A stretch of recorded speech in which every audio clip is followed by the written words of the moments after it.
Vacancy tax, land transfer fees, development charges. When is it going to stop, Jordan Newman? It seems endlessly, because obviously investors and landlords and people trying to build houses are the bad people. Exactly. So vacancy tax just got raised to 3%. Right. Graduated land transfer tax properties over $3 million is starting January 1st. They removed the cap of $5 an hour parking. I'm not really sure what that's going to do, but I guess more revenue for the city. Remember, development charges were raised by over 46% in July of 2022, just at the time we were trying to create more affordable housing. That's a good idea. Yeah, that's a great idea. You know, and the city's also asking for a commercial parking levy, a foreign buyer's land transfer tax, even though they can't buy houses in the country right now, and a municipal sales tax, Jordan Newman. Another tax in the city of Toronto. Yeah, I mean, that gets to the fact, though, that the city is just looking for ways to raise money. They have no way to raise money. It's the Ontario government that really has most of the money.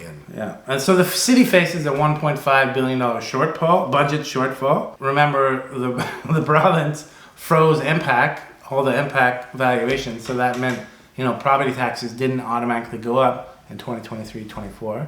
Yeah, to be fair, on the other side of it, the truth is, I know people hate to hear this, but we actually have low property taxes. Yeah. We do. But, they probably need to come up. As you can imagine, none of this is helping inflation or is creating more affordable housing. Again, it seems like things governments talk about versus what they actually do. And what they actually do is cause inflation and make houses more unaffordable. And I think you're going to see more taxes come out in the future as governments at all levels are struggling with how do they pay for all the programs and things that they have. I think what we should talk about is cost cutting. How do we start cost cutting? A simple example, and you've seen this, Jordan, they've torn up the same street 3 times for 3 different reasons. Well, that's just coordination.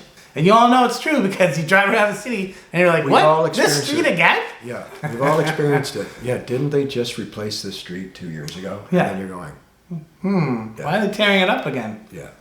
So anyway, that's my personal take. Bit of a rant, but unfortunately, I don't think these increases are going away. At the end of the day, listen, we're working with investors. We have renters. And renters are friends and things like. We want to get more. We want to be part of the solution. Yeah, totally. And there's lots of options. There's lots of ways to incentivize.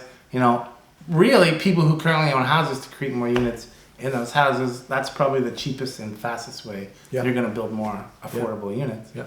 But right now we're not doing that. Hope you found that hugely helpful and at least interesting. I'm sorry I can't fix the tax problem, but if you have any questions, if you want to talk about any of those things, stay tuned for more rants. Stay tuned for more rants. I know the vacancy tax is actually probably going to drive some sales because we've already had conversations around that. So, interesting time.